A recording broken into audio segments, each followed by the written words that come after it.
আমার অফিসের বাইরে আমি কি বোর্ড লাগাবো সেটা বিজেপি ঠিক করবে। মাদারের বাচ্চা। Abhishek Abhishek Abhishek, I don't like Abhishek, I like PC much more, many more. আমি অনেক ভালোবাসি পিসি।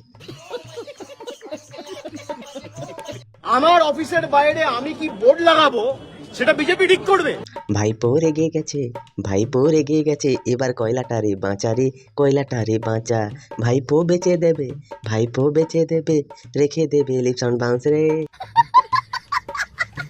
একটা গরিব মানুষ যদি রাস্তায় রয়েছে তাকে একটা বাড়ি না দিয়ে বিজেপির নেতারা ভাষণবাজি করছে। ওরে আমার গরিবের ভাতার রে, বলি গরিব মানুষটাকে ঘরটা 15 বছর ধরে কেন দেয়নি? বলি ভাতারগিরি মারাতে এসেছিস? যদি এত ভাতারগিরি মারানোর থাকে তাহলে আবাস যোজনার টাকা চুরি করেছিলি কেন? 100 দিনের কাজের টাকা কেন চুরি করেছিলি? এখন ভাতারগিরি মারাতে এসেছিস? গরিব মানুষকে ঘর দেওয়ার কথা বলছিস, রাস্তায় কেন থাকবে?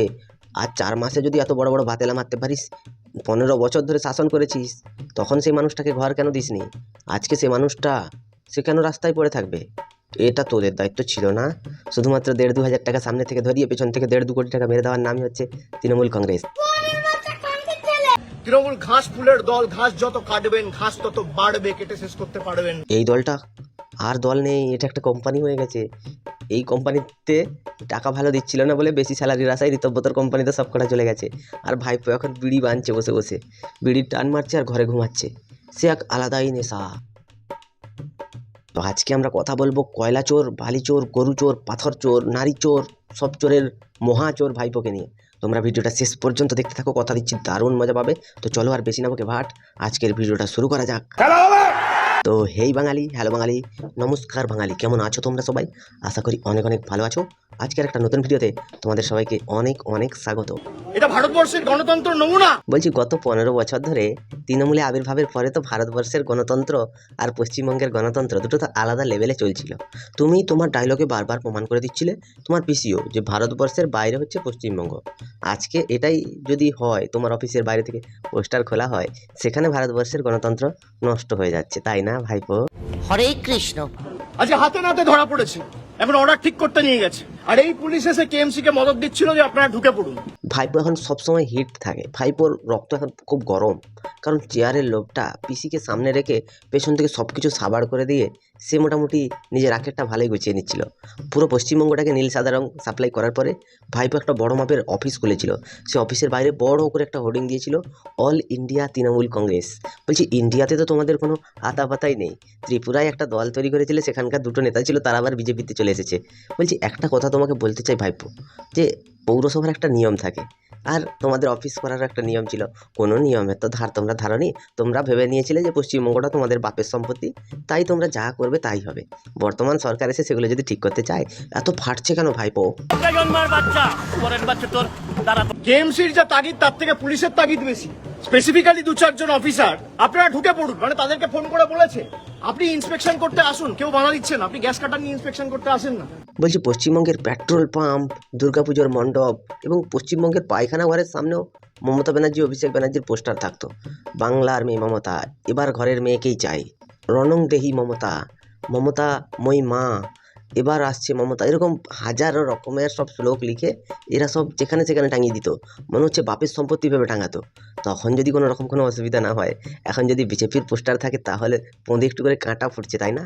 পিসি ভাইপোর আসলে কেমিস্ট্রিটা ঠিক এখন জমছে না, নাহলে পিসি আবার চলে আসতো।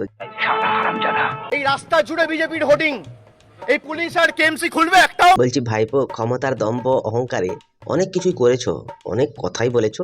ডিজে বাজাবে, তোমাদের দলের নেতারা চড়াম চড়াম কুড় বাতাসা, কেউ আবার খুন করার ধমকিও পর্যন্ত দিয়েছে। আর একটা ঝাঁটো মাল, ওই উদয়ন গুহ, তাকেও তুমি খুব ভালো সাপোর্ট করেছিলে। তার বেটা একটা রত্ন বটে, এবং বহু লোক আছে এরকম তোমাদের তৃণমূলে যাদেরকে তুমি বেশি সাপোর্ট করতে। বলছি সব কটা তো চলে গেছে ওই নিমতলাঘাট তৃণমূলে, আর কিছুজন যারা বাকি আছে তারা এখন তোমার অবস্থা দেখে হাসছে মনে মনে। মানে তুমি যেভাবে পশ্চিমবঙ্গটাকে সাজাতে চেয়েছিলে, পশ্চিমবঙ্গের মানুষ তোমাকে চায়নি, সেই জন্য আজকে বলছো বিজেপির হোর্ডিং খুলে দিতে। বলছি কার বাপের সাহস আছে, একবার খুলে দেখাও তো, তাহলে আমরা ভাববো যে তুমি এক বাপের বেটা। এই রাস্তা জুড়ে যত বিলবোর্ড আছে, 4টে বিলবোর্ড করতে বলুন, 400 বিলবোর্ড আছে। ওই বালি পাচার আর কয়লা পাচার, চাকরি বিক্রি সবকিছু বন্ধ হয়ে যাওয়ার পরে না ভাইপোর মানসিক একটা ভারসাম্য মানে সেই রক্ষাটা যেটা হয় না সেটা আর বজায় নেই। বলতে চাইছে যে বিজেপি ঠিক করবে। এখানে বিজেপি আসছে কোথা থেকে?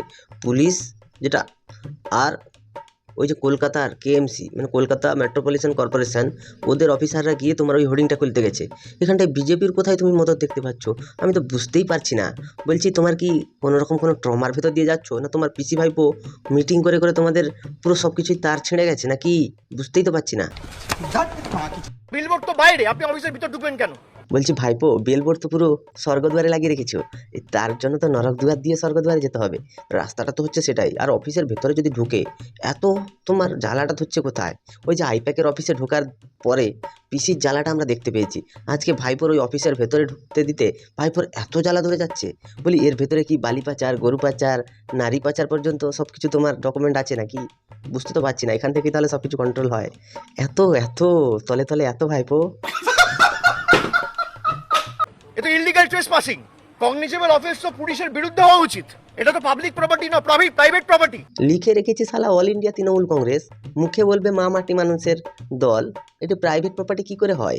বলছে এটা কি তোমার বাবা তোমায় কিনে গিফট করেছিল, নাকি তৃণমূলের টাকায় কিনেছো? প্রাইভেট প্রপার্টিটা হলো কি করে? মানে তুমি এত সম্পত্তি, এত বড় বড় অফিসের অধিকারী হলেটা কি করে?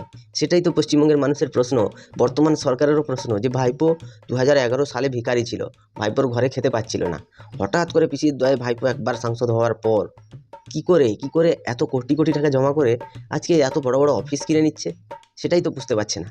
তাই তো একটুখানি চুলকাতে গেছিল, এমন চুলকেছে ভাইপোর ঘা হয়ে গেছে। ভাইপোর চিৎকারটা শুনে বুঝতে পারছো না? আপনারা জবরদখল করে ঢুকে এখানে যা ইচ্ছা তাই করবেন, বিজেপি উপর থেকে অর্ডার দিয়েছে বলে? তাহলে এই যে বিজেপির অফিসগুলো ভাঙচুর হতো, সজল ঘোষের বাড়ির দরজায় লাথি মেরেছিল পুলিশ, এবং পুলিশ বিরোধীদেরকে গাঁজা কেস দিত তৃণমূলের আমলে, সেগুলো কি তাহলে তৃণমূলই ঠিক করে দিত? মানে বুঝতে পারছি না। কুছ তো গড়বড় হ্যাঁ, ওইটাই বুঝতে পারছি না। এরা যখন ক্ষমতায় থাকে তখন যদি কোনো খারাপ ঘটনা হয় সেটা একটা সাধারণ ব্যাপার। এরা যখন ক্ষমতায় থাকে না তখন যদি একটা খারাপ ব্যবহার হয় তখন এরা ভাববে যে এটা বিজেপি ঘটিয়েছে। মানে মানতেই হবে, দোষারোপ করতে পিসি ভাইপোর জুড়ি মেলা ভার। এরা সবসময় কাটা খায় নুনের ছিটে দিতে আসে। আজকে নুনের ছিটেটা তার থেকে ছিটকে চলে গেছে, তো তাই পুরো জ্বলে যাচ্ছে ভাইপো। বিজেপির নেতা আর মুখ্যমন্ত্রী শুভেন্দু অধিকারীকে বলবো যে ক্ষমতাটা প্রয়োগ করছেন তৃণমূলকে শেষ করার জন্য। তৃণমূল ঘাস ফুলের দল, ঘাস যত কাটবেন ঘাস তত বাড়বে, কেটে শেষ করতে পারবেন না। বলছি ভাইপো, আর কদিন আগে এই শুভেন্দু অধিকারী যখন তোমাদের দলে ছিলেন অনেক ভালো কাজ করছিলেন তোমার থেকে, কিন্তু তোমার রাজনীতির কারণে বেরিয়ে গেছেন। এখন বিজেপির নেতা হয়ে মুখ্যমন্ত্রী হয়েছেন, যেটা তৃণমূলে থাকলে এ জীবনে সম্ভব হতো না। তা একটা কথা বলি, বিজেপির নেতা শুভেন্দু অধিকারীকে যে বলছো ঘাস ফুল কাটবেন যত তত বাড়বে, যদি বলি যদি ঘাস ফুলের উপরে ঘাস মারা ওষুধ মারা হয় তখনও কি ঘাস ফুল আবার বাড়বে? মনে তো হয় না। ঘাস ফুলের উপরে আর বৃষ্টির জলও এসে পড়বে না, আর ঘাস ফুল বাড়বেও না। পিসি পুরো ঘরে ঢুকে গেছে। ভাইপো এমন একটা রাজনৈতিক ব্যক্তিত্ব যাকে পশ্চিমবঙ্গের মানুষ রাস্তায় ফেলে মারছে, ডিম মারছে, জুতো মারছে, যে যা পারছে করছে। মানে জনরোষ একেবারে উপচে পড়ছে। তাই তো ভাইপো এখন ঘর থেকে বেরোতে ভয় পাচ্ছে। এই ক্ষমতাটা, এই এনার্জিটা, এই এনার্জিটা, এই ক্ষমতাটা আপনি চারটে মানুষের উপকার করার জন্য লাগান। মানুষের উপকার কি করে করতে হবে সেটা বিজেপির উপরে পশ্চিমবঙ্গের মানুষের ভরসা আছে, তাই তাকে ভোট দিয়ে সরকার গঠন করিয়েছে।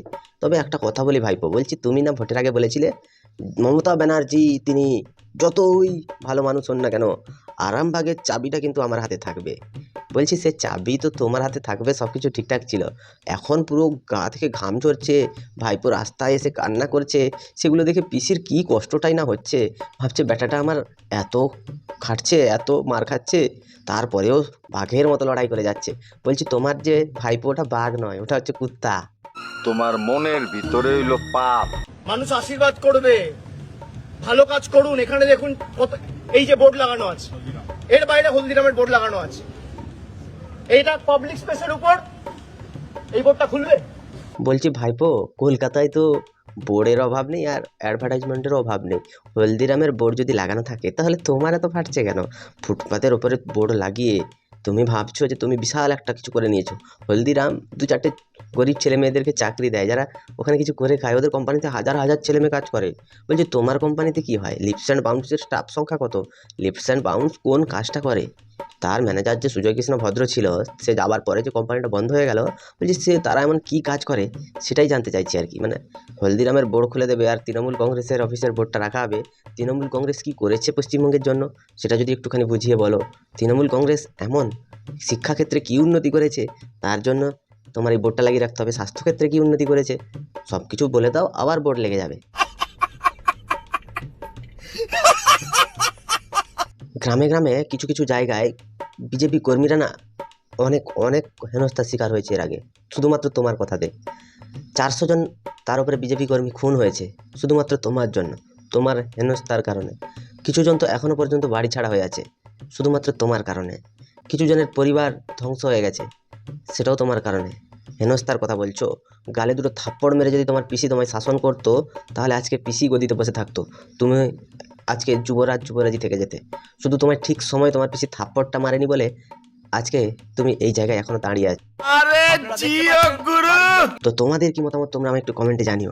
যদি ভিডিওটা ভালো লাগে তাহলে লাইক করো, কমেন্ট করো, শেয়ার করো, সাবস্ক্রাইব করে দিও, পাশে থাকা বেল আইকনটা প্রেস করতে একদম ভুলবে না। সবাই ভালো থেকো, সুস্থ থেকো, সাবধানে থেকো আর দেখতে থাকো বাংলার কুঁড়ে ঘর।